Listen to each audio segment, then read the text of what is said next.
పలుకే బంగారమాయన రామదాసు కీర్తన ఆది తాళం ఆనంద భైరవి రాగం. పలుకే బంగారమాయనా పలుకే బంగారమాయనా పలుకే బంగారమాయనా కోదండపాణి పలుకే బంగారమాయనా కోదండపాణి పలుకే బంగారమాయ పిలచిన పలుకవేమి పలుకే బంగారమాయ పిలచిన పలుకవేమి కలలోని నామస్మరణ మరువ చక్కని స్వామి పలుకే బంగారమాయనా కోదండపాణి పలుకే బంగారమాయనా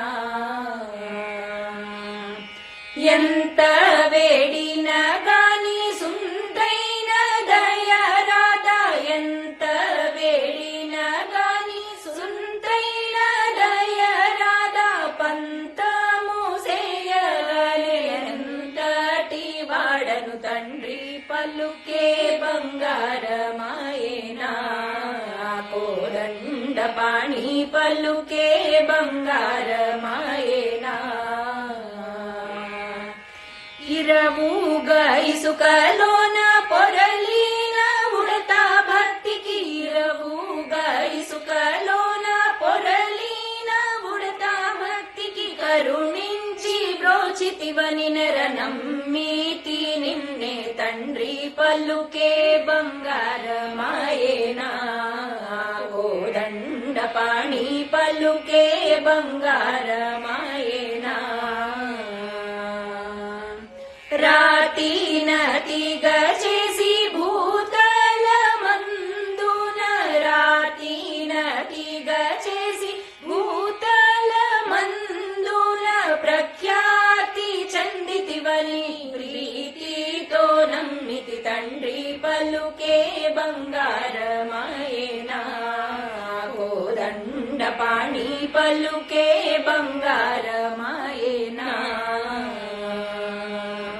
ఖగరాజు గమనా నీవే జగమూల సృష్టించావు ఖగరాజు గమనా నీవే జగమూల సృష్టించావు జగమంతా మన ఇల్లని జనులంతా సోదరులని పలుకే బంగారమాయనా కోదండపాణి పలుకే బంగారమాయనా శరణాగత త్రాణ శరణాగత త్రాణ బిరుదాంకి తుడవుగావ శరణాగత త్రాణ బిరుదాంకి తుడవుగావ కరుణించు భద్రాచల వర రామదాస పోష కరుణించు భద్రాచల వర రామదాస పోష పలుకే బంగారమాయనా కోదండపాణి పలుకే బంగారమాయనా పలుకే బంగారమాయ పిలచిన పలుకవేమి పలుకే బంగారమాయ పిలచిన పలుకవేమి కలలోని నామస్మరణ మరువ చక్కని స్వామి పలుకే బంగారమాయనా శుక్లాంబరధరం విష్ణుం శశివర్ణం చతుర్భుజం ప్రసన్నవదనం ధ్యాయేత్ సర్వవిఘ్నోపశాంతయే అగజానన పద్మార్కం గజాననమహర్నిశం అనేకదంతం భక్తానాం ఏకదంతముపాస్మహే అంబ త్వామనుసందదామి భగవద్గీతే భవద్వేషిణీ తమేవ శరణం గచ్చ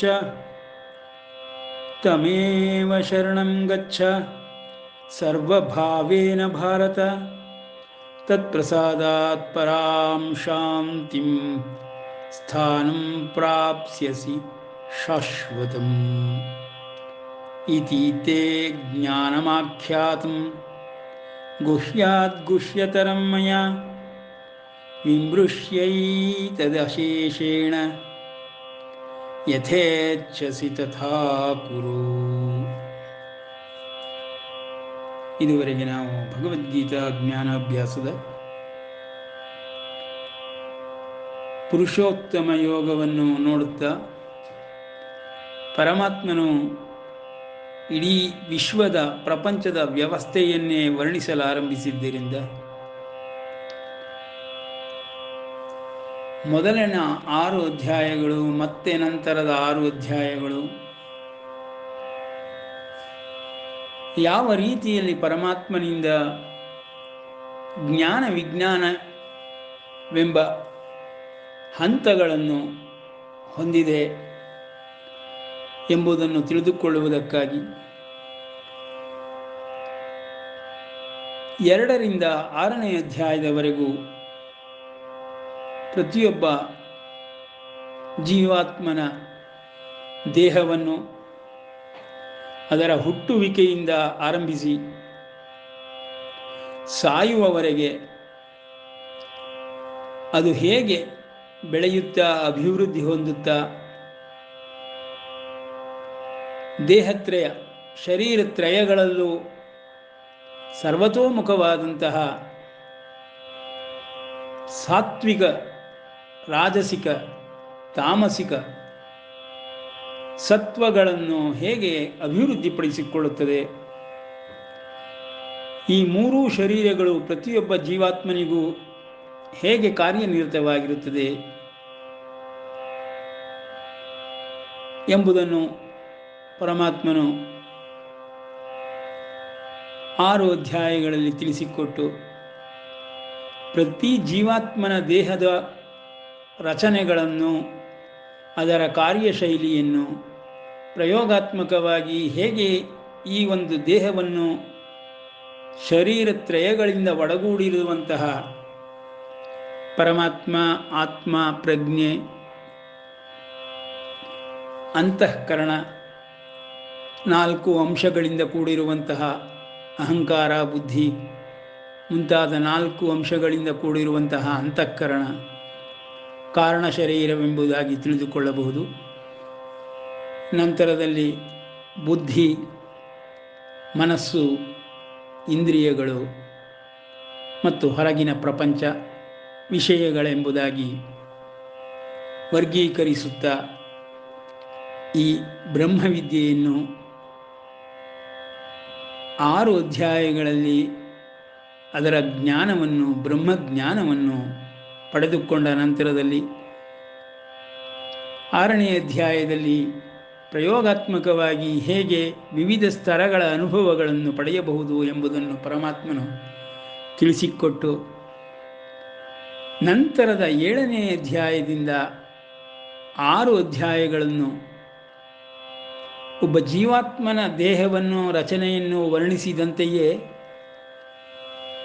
ವಿಶ್ವಾತ್ಮನಾದ ಪರಮಾತ್ಮನ ದೇಹ ರಚನೆಯನ್ನು, ಸಮಷ್ಟಿ ರೂಪವನ್ನು ವರ್ಣಿಸುತ್ತಿರುವನು. ಒಂದಕ್ಕೊಂದು ಸಮನ್ವಯ ಮಾಡಿಕೊಳ್ಳುವಂತಹ ಅತ್ಯಂತ ಗಹನವಾದ, ಗುಹ್ಯವಾದ ಈ 7ನೇ ಅಧ್ಯಾಯದಿಂದ 11ನೇ 12ನೇ ಅಧ್ಯಾಯದವರೆಗೂ ಯಾರು ಸಂಪೂರ್ಣವಾಗಿ ತಿಳಿದುಕೊಳ್ಳುತ್ತಾರೋ ಅಂತಹವರಿಗೆ ಇನ್ನು ತಿಳಿದುಕೊಳ್ಳಲು ಏನೂ ಇರುವುದಿಲ್ಲ. ಅರ್ಜುನ, ಈ ಅಧ್ಯಾತ್ಮ ವಿದ್ಯೆಯನ್ನು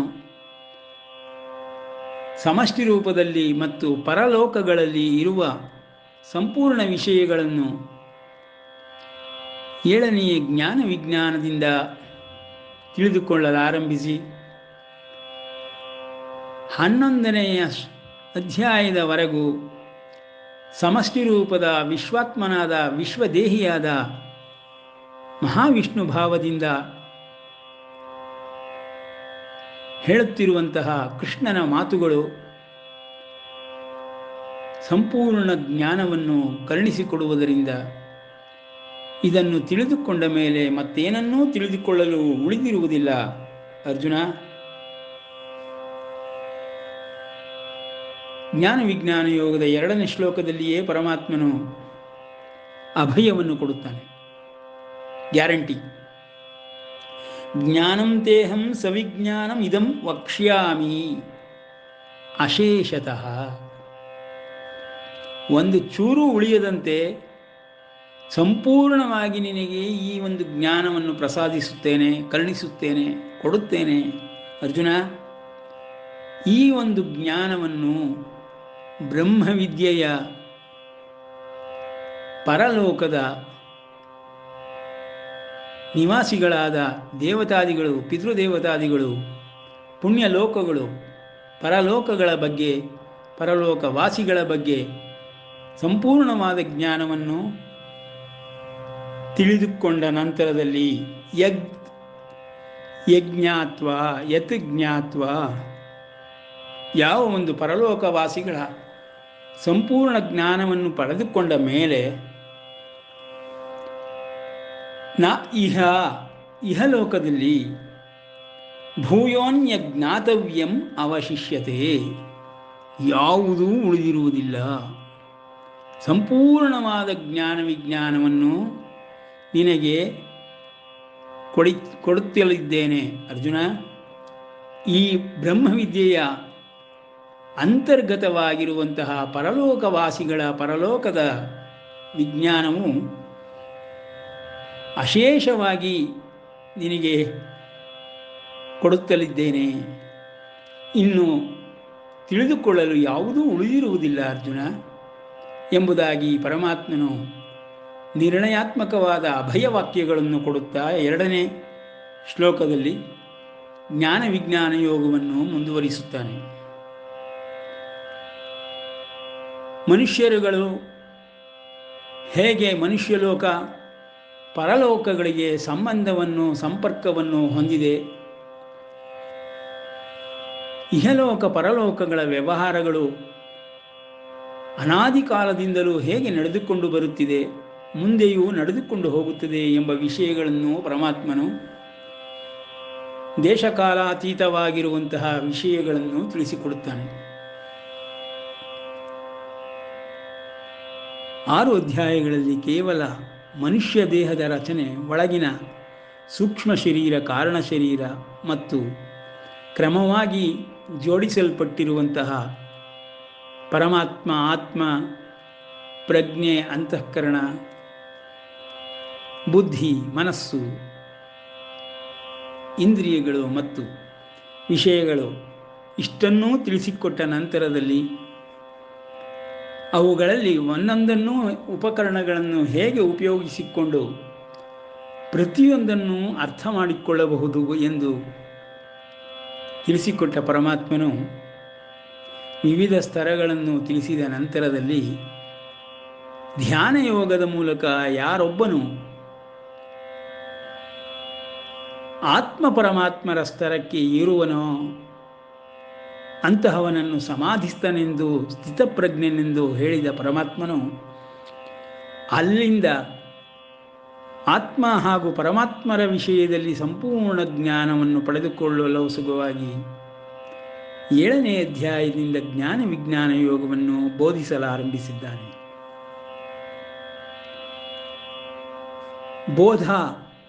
ಬೋಧನೆ ಯಾವುದು ಎನಿಸಿಕೊಳ್ಳುತ್ತದೆ ಎಂದರೆ, ವಿರೋಧ ಯಾವುದಕ್ಕೆ ಇಲ್ಲವೋ ಅದು ಬೋಧನೆಯಾಗುತ್ತದೆ. ವಿರೋಧ ಉಂಟಾದರೆ ಅದು ಬೋಧನೆಯಾಗುವುದಿಲ್ಲ. ಬೋಧನೆ ಇಲ್ಲದ ಸುಮ್ಮನೆ ವಿವರಣಾತ್ಮಕವಾದ ಹೇಳಿಕೆಗಳಂತಾಗುತ್ತದೆ. ಆ ದೃಷ್ಟಿಯಲ್ಲಿ ಅವಿರೋಧವಾದ ಅಥವಾ ಬೋಧನೆ ಪರಮಾತ್ಮನು 7ನೇ ಅಧ್ಯಾಯದಿಂದ ಆರಂಭಿಸಿದ್ದಾನೆ. ಇಲ್ಲಿ ಅರ್ಜುನನು ಜೀವಾತ್ಮನ ಸ್ತರದಲ್ಲಿ, ಪ್ರತ್ಯೇಗಾತ್ಮನ ಸ್ತರದಲ್ಲಿ, ನಮ್ಮಂತೆ ಸಾಮಾನ್ಯ ಮನುಷ್ಯನ ಸ್ತರದಲ್ಲಿ ಇರುವುದರಿಂದ ಇಲ್ಲಿ ವಿರೋಧಿಸಲು ಯಾವ ವಿಷಯಗಳು ಇರುವುದೇ ಇಲ್ಲ. ಪರಲೋಕದ ಅನುಭವಗಳು, ಆ ವಿಷ್ಣು ಭಾವದಿಂದಲೇ ಹೇಳಲ್ಪಡುತ್ತಿರುವಂತಹ ಈ ಸಕಲ ಬ್ರಹ್ಮಜ್ಞಾನವು ಅಂತರ್ಗತವಾಗಿರುವಂಥದ್ದು, ಸಾಧಿಸಿ ತಿಳಿದುಕೊಳ್ಳಲು ಅನುಕೂಲವಾಗಿರುವಂಥದ್ದು. ನಿಜವಾದ ಬ್ರಹ್ಮವಿದ್ಯೆ ಅದನ್ನು ಸಾಧನೆ ಮಾಡಿ ಸಿದ್ಧರುಗಳಾಗಿ ಸಕಲ ಸಿದ್ಧಿಗಳನ್ನು ಪಡೆದುಕೊಂಡಿರುವಂತಹ ಪರಲೋಕವಾಸಿಗಳು, ದೇವತಾದಿಗಳು, ಅವರಲ್ಲೇ ಶ್ರೇಷ್ಠರಾದಂತಹ ಕೇವಲ ಕಾರಣ ಶರೀರದಲ್ಲಿ ಇರಬಲ್ಲಂತಹ ತ್ರಿಮೂರ್ತಿಗಳು, ಇವರ ವಿಷಯಗಳನ್ನು ಪರಮಾತ್ಮನು ತಿಳಿಸುತ್ತಲಿದ್ದಾನೆ. ಇದು ಪ್ರತಿಯೊಂದು ದೈಹಿಕ ಅಂತರಂಗದ ರಚನೆಯಾಗಿದೆ. ಸೂಕ್ಷ್ಮ ರೂಪದಲ್ಲಿದೆ, ಅತಿ ಸೂಕ್ಷ್ಮ ಭಾವದಿಂದ ತಿಳಿದುಕೊಳ್ಳುವಂಥದ್ದಾಗಿದೆ. ಭಾವ ಪ್ರಭಾವಗಳ ವಿಷಯಗಳನ್ನು ಪರಮಾತ್ಮನು 6 ಅಧ್ಯಾಯಗಳಲ್ಲಿ ಹೇಳುತ್ತಾ ಬಂದು ಜ್ಞಾನ ವಿಜ್ಞಾನ ಯೋಗದಲ್ಲಿ ಕೇವಲ ಪ್ರಭಾವವನ್ನು, ದೇವತಾದಿಗಳ ಪ್ರಭಾವವನ್ನು ವಿವರವಾಗಿ ತಿಳಿಸಿಕೊಡುತ್ತಾ, ಈ ಪ್ರಕೃತಿಯ ಮೇಲೆ ಹೇಗೆ ದೇವತಾದಿಗಳು ನಿಯಂತ್ರಣವನ್ನು ಹೊಂದಿರುತ್ತಾರೆ, ಹೇಗೆ ದೈವಾಧೀನಂ ಜಗತ್ಸರ್ವಂ ಎಂಬುದನ್ನು ವರ್ಣಿಸುತ್ತಿದ್ದಾನೆ. ಎಲ್ಲವೂ ದೇವತೆಗಳಿಂದ ನಿಯಂತ್ರಿಸಲ್ಪಡುತ್ತಿದೆ. ದೇವತಾದಿಗಳು ಮಾನವನ ಭೌತಿಕ ಶರೀರದ ಕಣ್ಣುಗಳಿಗೆ ಗೋಚರವಾಗದಿದ್ದರೂ ಅಂತರಂಗದ ಕಣ್ಣುಗಳಿಗೆ ಸದಾಕಾಲವೂ ಪ್ರತ್ಯಕ್ಷರಾಗಿಯೇ ಇರುತ್ತಾರೆ. ಒಬ್ಬನು ಅಂತರಂಗದ ಕಣ್ಣುಗಳಿಂದ ಇವುಗಳೆಲ್ಲವನ್ನು ನೋಡುತ್ತಾ ತಿಳಿದುಕೊಳ್ಳಲು ಆರಂಭಿಸಿದರೆ, ಹೇಗೆ ಸಂಗೀತ ವಿದ್ಯೆಯ 7 ಸ್ವರಗಳು ಮತ್ತು ಜ್ಯೋತಿಷ್ಶಾಸ್ತ್ರದ 7 ಗ್ರಹಗಳು, ವರ್ಣಮಾಲಿಕೆಯ 7 ವರ್ಣಗಳು, ಇವುಗಳ ಜ್ಞಾನವನ್ನು ಯಾರು ಒಬ್ಬನು ಚಿತ್ತದಲ್ಲಿ ಸ್ಥಿರಗೊಂಡಿರುವಂತಹ ಈ ಒಂದು ಜ್ಞಾನವನ್ನು ಪಡೆದುಕೊಂಡಿರುತ್ತಾನೆಯೋ ಅಂತಹವನು ಭೌತಿಕವಾಗಿ ಲೌಕಿಕ ಸ್ತರದಿಂದ ತಿಳಿದುಕೊಳ್ಳಲಾಗದಿರುವಂತಹ ಈ ಸೂಕ್ಷ್ಮ ವಿಷಯಗಳನ್ನು ಸೂಕ್ಷ್ಮ ಸ್ತರದಲ್ಲಿಯೇ ಅಂತರಂಗದ ಜ್ಞಾನಚಕ್ಷುಗಳಿಂದ ಕಾಣುತ್ತಾ, ನೋಡುತ್ತಾ, ಕೇಳುವಂಥವನಾಗುತ್ತಾನೆ. ಇದು ಸೂಕ್ಷ್ಮ ಶರೀರಗಳ ಲೋಕ ಮತ್ತು ಸೂಕ್ಷ್ಮ ಶರೀರಿಗಳ ವಿದ್ಯೆ ಬ್ರಹ್ಮವಿದ್ಯೆ. ಆ ಒಂದು ಭೇದವನ್ನು ಸಂಪೂರ್ಣವಾಗಿ ಪರಮಾತ್ಮನು ವರ್ಣಿಸುತ್ತಾ ಜ್ಞಾನ ವಿಜ್ಞಾನ ಯೋಗವನ್ನು ಮುಗಿಸಿ ಅಕ್ಷರ ಬ್ರಹ್ಮ ಯೋಗವನ್ನು ಆರಂಭಿಸಿದ್ದಾನೆ. ಅಕ್ಷರ ಬ್ರಹ್ಮ ಯೋಗದಲ್ಲಿ ಪರಮಾತ್ಮನು ಕೇವಲ ಶಬ್ದ ಸ್ವರೂಪವಾಗಿರುವಂತಹ ವಿಷಯಗಳನ್ನಷ್ಟೇ, ಓಂಕಾರಾದಿ ಪ್ರಣವನಾದಗಳನ್ನಷ್ಟೇ ವರ್ಣಿಸುತ್ತಾ ತನ್ನ ಸೂಕ್ಷ್ಮ ಶರೀರದ ರಚನೆ ಹಾಗೂ ಪರಿಣಿತಿಗಳನ್ನು ಪರಿಚಯಿಸುತ್ತಾ ಅರ್ಜುನನಿಗೆ ಅಧಿಯಜ್ಞ, ಅಧಿದೈವ, ಅಧಿಭೂತ, ಅಧ್ಯಾತ್ಮ ಎಂಬ ವಿಷಯಗಳನ್ನು ತಿಳಿಸಲಾರಂಭಿಸಿದ್ದಾನೆ. 8ನೇ ಅಧ್ಯಾಯದ ಅಕ್ಷರ ಬ್ರಹ್ಮಯೋಗದ ಅಥವಾ ಓಂಕಾರ ಧ್ಯಾನ ಯೋಗದ ಆದಿಯಲ್ಲಿಯೇ ಅರ್ಜುನನು ಈ ಅಧಿಭೂತ, ಅಧಿದೈವ, ಅಧಿಯಜ್ಞ, ಅಧ್ಯಾತ್ಮಗಳ ವಿಷಯಗಳನ್ನು ತಿಳಿಸಿಕೊಡು ದೈವೋತ್ತಮ. ಈ ಪದಗಳನ್ನು ನೀನು ನಿನ್ನ ಒಂದು ಸಮಷ್ಟಿಯ ರೂಪವನ್ನು ವರ್ಣಿಸುತ್ತಾ ವಿಶ್ವದೇಹದೊಳಗಿರುವಂತಹ ಈ ಒಂದು ಸಕಲ ಅಂಗಾಂಗಗಳನ್ನು ಸೂಕ್ಷ್ಮ ರೂಪದಲ್ಲಿರುವುದನ್ನು ಪದಗಳಿಂದ ಪರಿಚಯ ಮಾಡಿಕೊಟ್ಟು ಬಿಟ್ಟೆ. ಆದರೆ ಆ ಪದಗಳ ಅರ್ಥವೇ ನನಗೆ ತಿಳಿಯದು, ಅದನ್ನು ನಾನು ಹೇಗೆ ಗ್ರಹಿಸಬೇಕು, ಗ್ರಾಹ್ಯವಾಗುವ ರೀತಿಯಲ್ಲಿ ನನಗೆ ಅದನ್ನು ಬೋಧಿಸು ಪರಮಾತ್ಮ ಎಂಬುದಾಗಿ ಪ್ರಶ್ನೆಯನ್ನು ಹಾಕುತ್ತಾನೆ. ಎಲೈ ಪುರುಷೋತ್ತಮ, ಆ ಬ್ರಹ್ಮ ಯಾವುದು ಅಧ್ಯಾತ್ಮವು ಯಾವುದು? ಅಧ್ಯಾತ್ಮ ಕರ್ಮವು ಯಾವುದು? ಅಧಿಭೂತವೆಂದು ಯಾವುದು ಹೇಳಲ್ಪಟ್ಟಿತು? ಅಧಿದೈವವೆಂದು ಯಾವುದು ಹೇಳಲ್ಪಟ್ಟಿದೆ? ಈ ದೇಹದಲ್ಲಿ ಅಧಿಯಜ್ಞನು ಯಾರು? ಅವನು ಹೇಗೆ ಅಧಿಯಜ್ಞನು ಎನಿಸಿಕೊಳ್ಳುತ್ತಾನೆ? ಮರಣಕಾಲದಲ್ಲಿ ಯೋಗಿಗಳು ಹೇಗೆ ನಿನ್ನನ್ನು ಅರಿತುಕೊಂಡು ತಿಳಿದುಕೊಳ್ಳುವರೆ ಎಂಬುದಾಗಿ ಹೇಳಿದೆಯಲ್ಲ ಹೋದ ಒಂದು ಶ್ಲೋಕದಲ್ಲಿ, ಕೊನೆಯ ಅಧ್ಯಾಯದ ಕೊನೆಯ ಶ್ಲೋಕದಲ್ಲಿ, ಪ್ರಯಾಣ ಕಾಲೇ ಪಿಚ ಮಾಂ ತೇ ವಿದುರ್ಯುಕ್ತ ಚೇತಸಃ. ಅಂತಹ ಸಂಯಮಿಯಾಗಿ ಆರುರುಕ್ಷನಾಗಿ ಯೋಗಾರೂಢನಾದಂತಹ ಅಧ್ಯಾತ್ಮ ಚೇತಸ್ಸನ್ನು ಗಮನಿಸಬೇಕು. ಸಂಯಮಿಯಾಗದೆ ಆರುರುಕ್ಷನಾಗಲಾಗುವುದಿಲ್ಲ, ಆರುರುಕ್ಷನಾಗದೆ ಯೋಗಾರೂಢನಾಗಲಾಗುವುದಿಲ್ಲ, ಯೋಗಾರೂಢನಾಗದೆ ಯೋಗಿಯಾಗಲುವುದಿಲ್ಲ, ಯೋಗಿಯಾಗದೆ ಪರಮಾತ್ಮನ ಸ್ತರಕ್ಕೆ ಯಾರೊಬ್ಬರೂ ಏರುವುದಕ್ಕಾಗುವುದಿಲ್ಲ. ಪರಮಾತ್ಮನ ಸ್ತರದಲ್ಲಿ ಎಲ್ಲವನ್ನೂ ತಿಳಿದುಕೊಳ್ಳುವುದು ಎಂದರೆ ಪರಮಾತ್ಮ ಹೇಳುತ್ತಿರುವಂತಹ ಸಮಷ್ಟಿ ರೂಪದ ವಿಶ್ವಾತ್ಮ ವಿಶ್ವದೇಹಗಳ ವಿಚಾರಗಳನ್ನು ತಿಳಿದುಕೊಳ್ಳುವುದು. ಅಂದು ಅಧಿದೈವ, ಅಧಿಭೂತ, ಅಧಿಯಜ್ಞ ಎಂಬ ಪದಗಳಿಂದ ಪರಿಚಯಿಸಲ್ಪಡುತ್ತಿದೆ.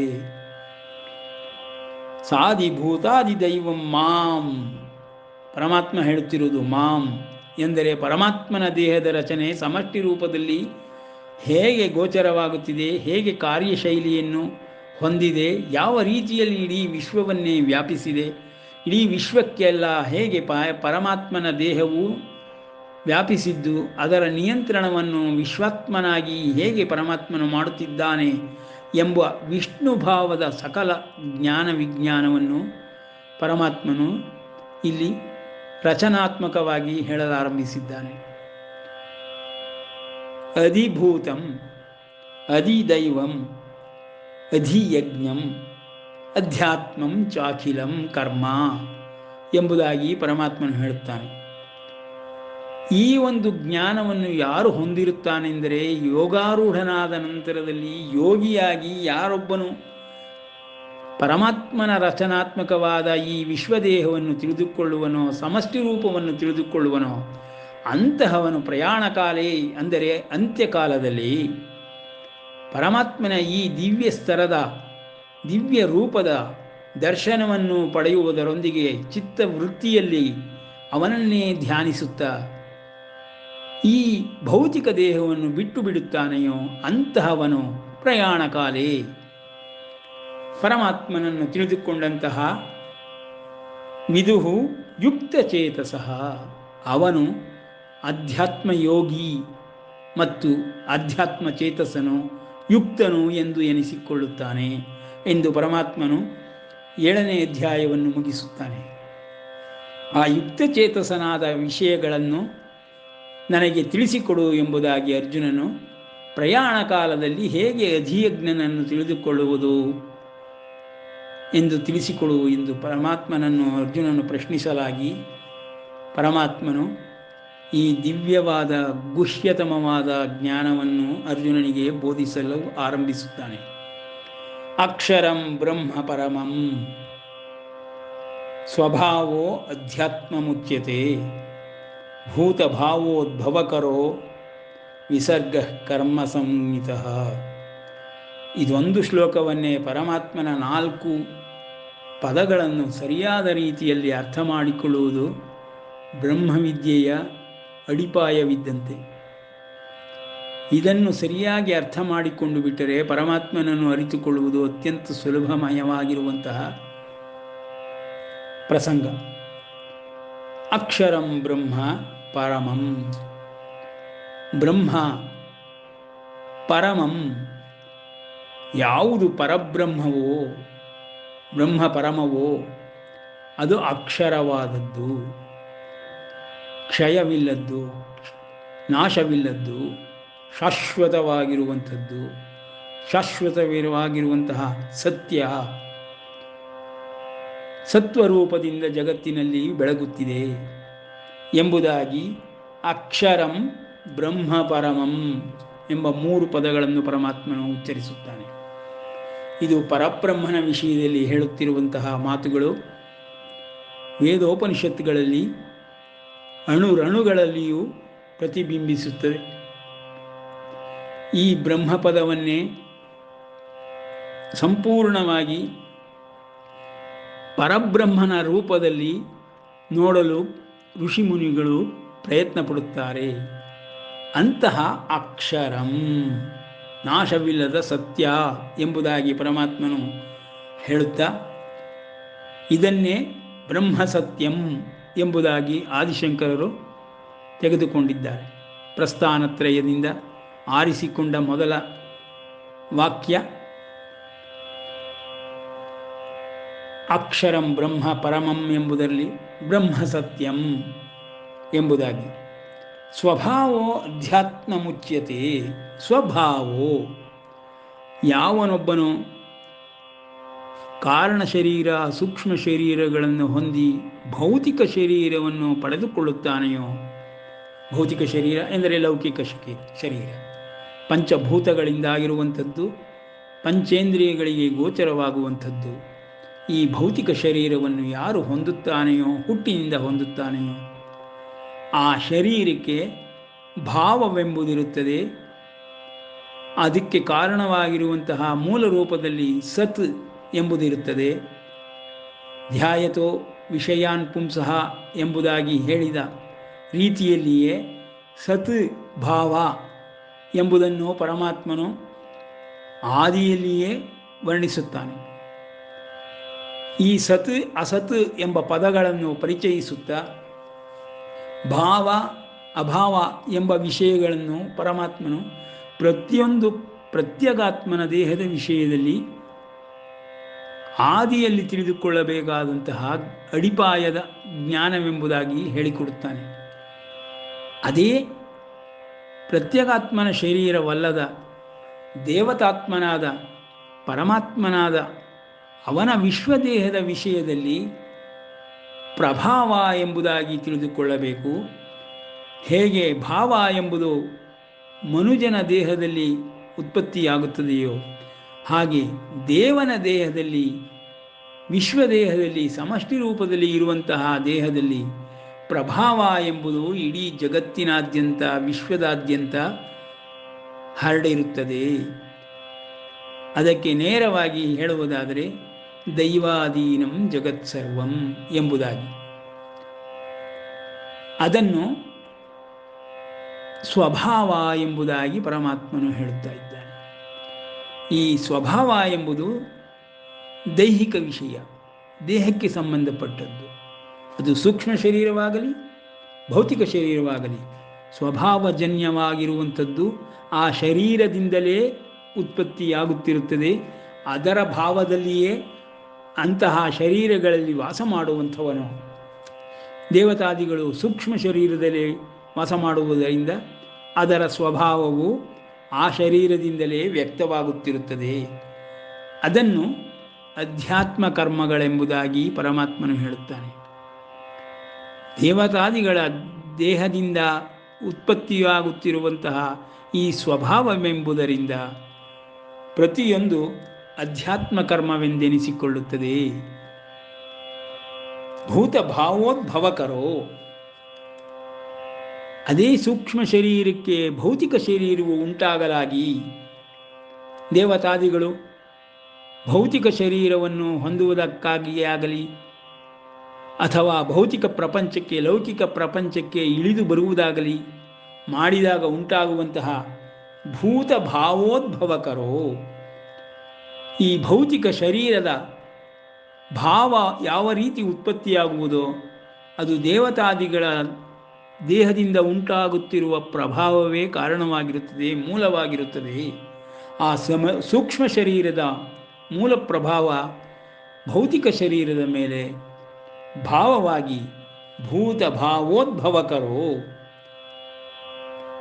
ವಿಸರ್ಗ ಕರ್ಮ ಸಂಹಿತ, ಎಲ್ಲವೂ ವಿಸರ್ಗದಂತೆ ಸಂಹಿತವಾಗಿ ಕರ್ಮ ಉಂಟಾಗುತ್ತದೆ. ಆ ಕರ್ಮ ಸಂಜ್ಞ ಎಂಬ ಪದವನ್ನು ಭೌತಿಕ ಶರೀರಕ್ಕೆ ಪರಮಾತ್ಮನು ತಿಳಿಸುತ್ತಿದ್ದಾನೆ. ವಿಸರ್ಗ ಕರ್ಮ ಸಂಹಿತ ಎಂದರೆ ಭೌತಿಕ ಶರೀರದ ವ್ಯಕ್ತ ರೂಪ, ಸೂಕ್ಷ್ಮ ಶರೀರದ ಅವ್ಯಕ್ತ ರೂಪ, ಕಾರಣ ಶರೀರದ ಅವ್ಯಕ್ತ ರೂಪಗಳು ವ್ಯಕ್ತ ರೂಪವನ್ನು ಪಡೆದುಕೊಳ್ಳುತ್ತದೆ. ಆ ವ್ಯಕ್ತ ರೂಪವನ್ನು ಪಡೆದುಕೊಳ್ಳುವಾಗ ವಿಸರ್ಗ ಕರ್ಮ ಸಂಹಿತ, ಉತ್ಪತ್ತಿ ಸ್ಥಿತಿಗೆ ಕಾರಣವಾಗಿರುವಂತಹ ವಿಸರ್ಜನವು ಕರ್ಮವೆಂದು ಹೆಸರನ್ನು ಪಡೆದುಕೊಳ್ಳುತ್ತದೆ, ವ್ಯಕ್ತವಾಗುತ್ತದೆ ಎಂಬುದಾಗಿ ಪರಮಾತ್ಮನು ಈ ಒಂದು ಶ್ಲೋಕದಲ್ಲಿ ಅತ್ಯಂತ ಗಹನವಾಗಿರುವಂತಹ, ರಹಸ್ಯವಾಗಿರುವಂತಹ, ಬಹಳ ವಿಶೇಷವಾಗಿರುವಂತಹ ವಿಜ್ಞಾನವನ್ನು ಕರುಣಿಸುತ್ತಿದ್ದಾನೆ ಎಂಬಲ್ಲಿಗೆ ವಿರಮಿಸೋಣ. ಶ್ರೀಕೃಷ್ಣಾರ್ಪಣಮಸ್ತು.